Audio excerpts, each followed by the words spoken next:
Copenhagen this week, where leaders reached a deal of sorts to tackle global warming. However, the climate change summit in Copenhagen has been widely seen as a failure, especially by developing countries. And as RT's Laura Emmett reports, many blame the US and China for refusing to budge. Out with a whimper, not with a bang.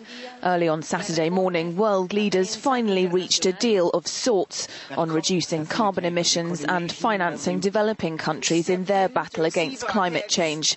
Russian presidential advisor Arkady Dvorkovich shared some of the pain felt by negotiators. Many countries have made significant statements. Unfortunately, this summit was organized in such a way that the sides could not come to an agreement. The Russian president noted, among other things, that the documents which the leaders were expected to discuss were prepared very poorly. Negotiations have been really difficult. The deal is one that includes none of the rhetoric of leaders going into the summit. Many blamed the US and China for refusing to budge.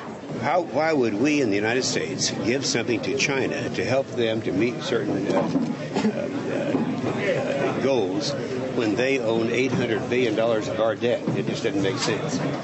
But both countries eventually made small concessions to enable the two superpowers, plus India, South Africa and Brazil, to broker a last-minute pledge to limit temperature rises to 2 degrees Celsius. The five nations also promised $30 billion in aid to developing nations over the next 3 years to help them cope with the impacts of climate change.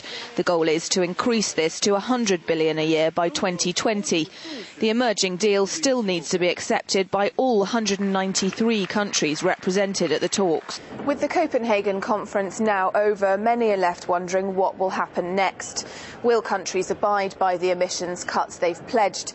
And will what was decided here ever become legally binding? And the question on many people's lips, for so little achieved, was it really worth it? But some say this summit was never about climate change and that the real goal was to force countries to act against their national interests in the name of preventing global warming.